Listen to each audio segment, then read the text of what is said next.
السلام علیکم. میرے ہاتھ میں وہ غلیظ ترین ٹرانسجینڈر ایکٹ ہے جو پاکستان میں پاس ہوا ہے, نیٹ پہ اویلیبل ہے, میں نے وہاں سے پرنٹ نکالا ہے. پہلے میں آپ کو یہ بتا دوں اس میں لکھا کیا ہے, پھر مزید بات کرتا ہوں. اس میں لکھا ہے a transgender main, transgender women, خواجہ سرا اور any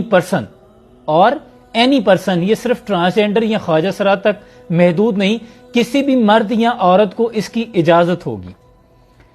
whose gender identity or gender expressions differs from the social norms and cultural expectations based on the sex they were assigned at the time of their birth. اسے جو پیدائشی gender ملا تھا, میل یا female, اس کا جو معاشرے میں رہن سہن ہے, اسے جو فیل آتی ہے, ثقافتی لحاظ سے وہ مختلف ہے, تو وہ جا کے اپنی جینڈر تبدیل کروا سکتا ہے. میل ہے فیمیل بن سکتا ہے, فیمیل ہے تو میل بن سکتا ہے. آگے کیا لکھا ہے, A person recognized as transgender under subsection 1 shall have right to get himself or herself registered as per self-perceived gender identity with all government departments including but not limited to NADRA. NADRA کے لیے صرف محسوس نہیں ہے, تمام اداروں پہ یہ اپلائی ہوگا کہ جو وہ محسوس کرتا ہے, اگر وہ رجسٹرڈ ہو چکا ہے تب بھی اس کو تبدیل کرنے کی اجازت ہے. اور 26,000 سے زائد اپلیکیشنز ابھی تک نادرا کو ریسیو ہو چکی ہیں, جس میں سے کچھ ایسی اپلیکیشنز ہیں جن کے 2-2 3-3 بچے ہیں. وہ مرد کہہ رہے ہیں کہ ہم عورت بننا چاہتے ہیں, ہمارے ساتھ زیادتی ہوئی ہے, ہمارا آئی ڈی کارڈ چینج کر دیا جائے. یعنی انہیں ہم جنس پرستی کی آزادی ہو, ہومو سیکشولیٹی کو پروموٹ کیا جا رہا ہے. آگے کیا لکھا ہے, a transgender persons already issue CNIC by NADRA shall be allowed to change the name and gender according to his or her self-perceived identity, the CNIC CRC driving license passport in accordance with the provision of the NADRA Ordinance 2000. یعنی پہلے جو وہ ڈرتے تھے نا, انہیں جو فیل آتی تھی, چھپ کے کرتے تھے, اب کانسٹیٹیوشن آف لا میں انہیں اجازت ہوگی, انہیں سرٹیفائڈ پروٹیکشن مل رہی ہے. آپ جو چاہے کرتے پھریں, آپ سے بالکل نہیں پوچھا جائے گا. اب میں اس کی وضاحت آپ کو دے دوں. اسی طرح کا ٹرانسجینڈر ایکٹ قوم لوط نے بھی پاس کیا تھا.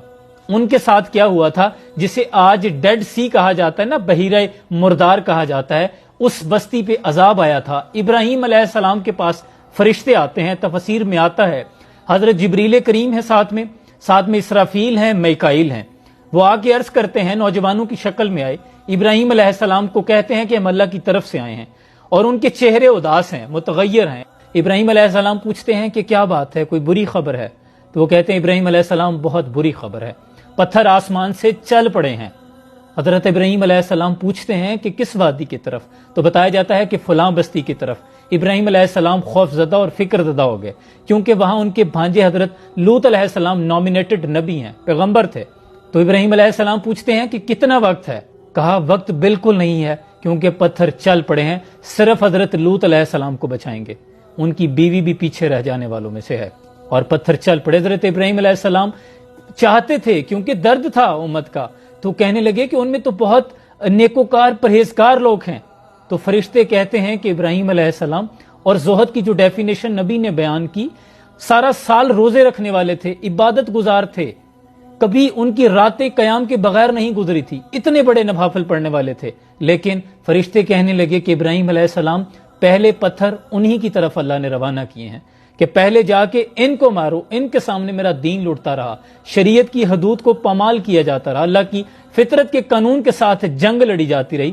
ان کا کیا تھا, قوم لوط کیا کرتی تھی, عورتوں کو چھوڑ کر مرد آپس میں اپنی نفسانی خواہشات کو پورا کرنے لگے تھے.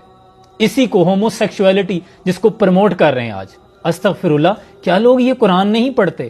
وہ پاکستان جہاں پہلے ہی صنفی آوارگی, جنسی بے راروی, حیا باختگی کا طوفان بدتمیزی اپنے عروج پہ ہے, ایسے میں ایسا مکرو بل پاس کر دینا, اور جبکہ پاکستان پہلے ہی قدرتی آفات میں مبتلا ہے, آدھا ملک ڈوب رہا ہے, آپ معاشی بحران میں چل رہے ہیں, آپ اللہ کی اس پکڑ سے تنبیہ حاصل کیوں نہیں کرتے؟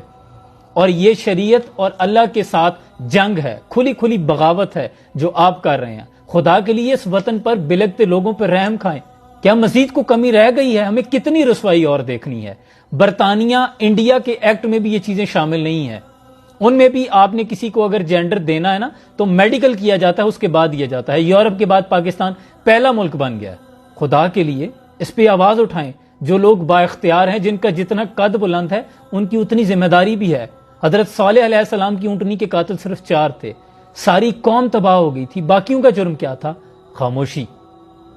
ہم اس ایکٹ سے بائیکاٹ کرتے ہیں اور اللہ ہمیں قوم لوط کے ساتھ کبھی شامل نہ کرے، آمین۔ سلام پہنچے۔